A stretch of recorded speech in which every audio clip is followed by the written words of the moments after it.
Well, looky what we have here. I've got myself a focaccia bread rising in my pan, and then after about an hour I'm gonna get this into the oven.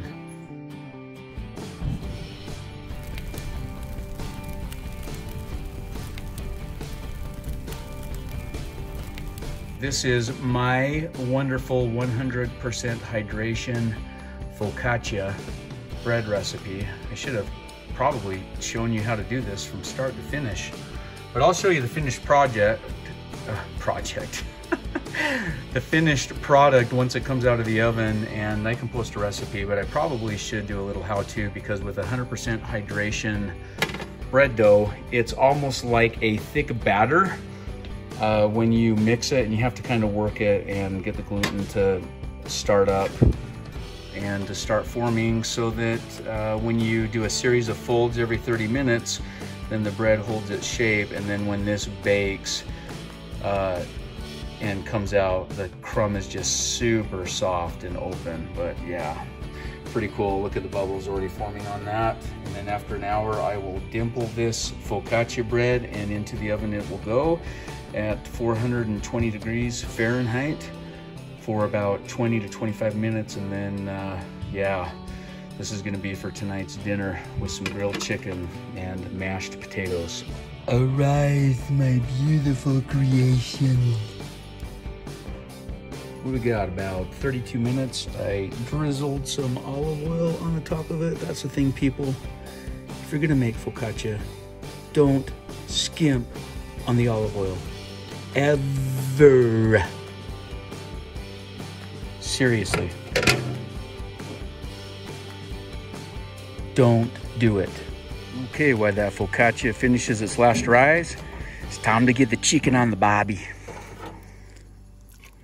Okay, let's see here.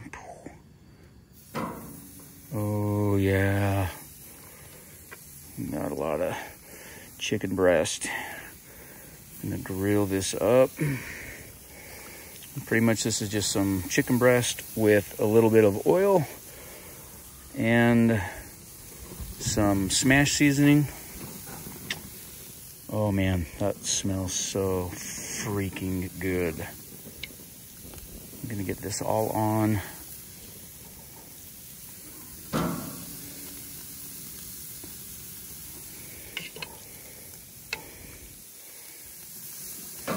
And I always grill enough for leftovers, so that if I want to make myself a chicken quesadilla, or if anybody else in the fam wants some leftovers, we've got plenty, because there's no way we're gonna eat all this for dinner, not with 4 of us. We've got one more piece. Find a place to put this. So I basically just take the chicken breasts and then butter flame in half. And then this is the smash seasoning. Smash. So we're just gonna go ahead and coat the tops with a little bit more smash seasoning. Oh yeah. And all smash is red pepper, black pepper, garlic, salt, jalapeno, I think.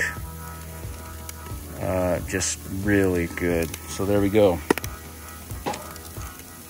And there's my pit barrel for when I'm smoking ribs or pulled pork or brisket. Fantastic as well. Okay. So we'll let that chicken go. I'm gonna go ahead and close the grill, and then we'll give that a turn in a few minutes. Man, if you could just smell the chicken and the aroma coming off this grill. I guess that's where I have the advantage. You get to watch it, I get to smell it. Okay, that chicken's almost done. Got a few pieces here, some of it's done up here. Let's just give that a taste. Oh my gosh.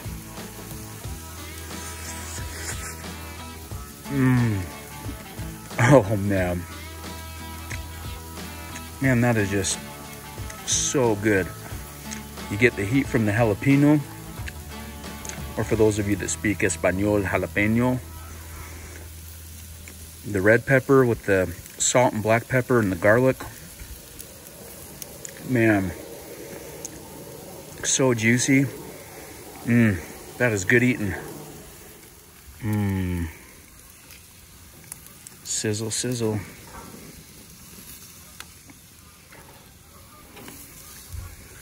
And we'll take this in the house, cover it with some foil, keep it warm, let all those juices redistribute, and that focaccia should be about ready to dimple and throw in the oven.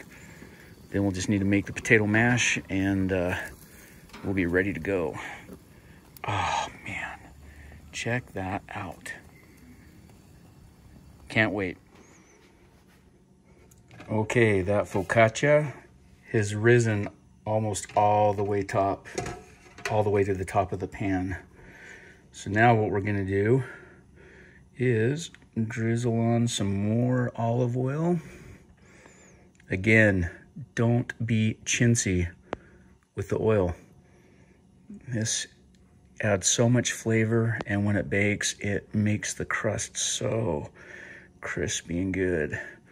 Okay, I'm just gonna oil my hands a little bit. Okay, and what you're gonna do is just dimple it all the way around, making sure not to push any of those bubbles down. And we're just gonna dimple those all over. And check that out. Okay, that is all dimpled. That, my friends, is ready to go in the oven. However, we're gonna add a little bit of seasoning to the top. What I got here is just some garlic, salt, rosemary, and thyme. I'm just gonna sprinkle a little bit over the top of that bread, the focaccia.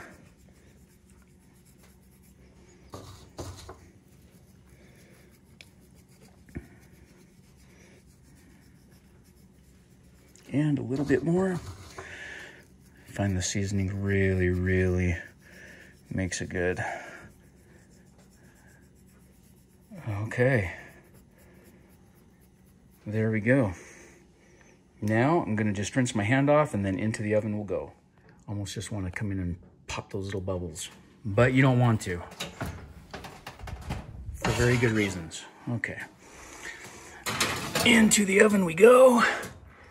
And timer for 25 minutes. Okay, got the red potatoes on to boil. For the mashed potatoes, those will need to go for probably about 20 minutes, and then they will be done 20 minutes after they hit a boil. Okay, the timer just went off. Oh yeah, that looks good. I'm trying to do this one-handed, so let's see if I can do this without burning myself. Oh yeah, look at that. Okay, let me close the oven. So what we need to do is get this focaccia out of the pan, let it rest for at least 15 minutes before we cut into it. Beautiful. Okay, the potatoes are strained. To that, we're gonna add 2 tablespoons of salted butter, a nice healthy dose of sour cream, and a little bit more. And then my secret spice blend. That's gonna go in there. I'm just gonna close that lid now, let that butter melt. Okay, looking good. I'm gonna just go ahead and eyeball some milk, probably half a cup or so. And I don't ever measure the milk, I just do it till I get the right consistency. And then we're just gonna mash everything up. Skins, butter, potatoes, secret spices, which really aren't that secret. If you're familiar with a ranch packet, then that's pretty much all I do. Okay, this focaccia, pacha. Let's give this a slice and take a look. Oh man, that is so soft and crispy. Just like a big old pizza. And there's my timer. Look at that. It's still warm. That's rested for 15 minutes. You can eat it warm. This makes great sandwich bread too. So there is the focaccia. So we're gonna go ahead and eat. So until next time, thanks for watching. Make yourself some great focaccia. I'll try to post the recipe to this, and we'll talk to you later. Bye.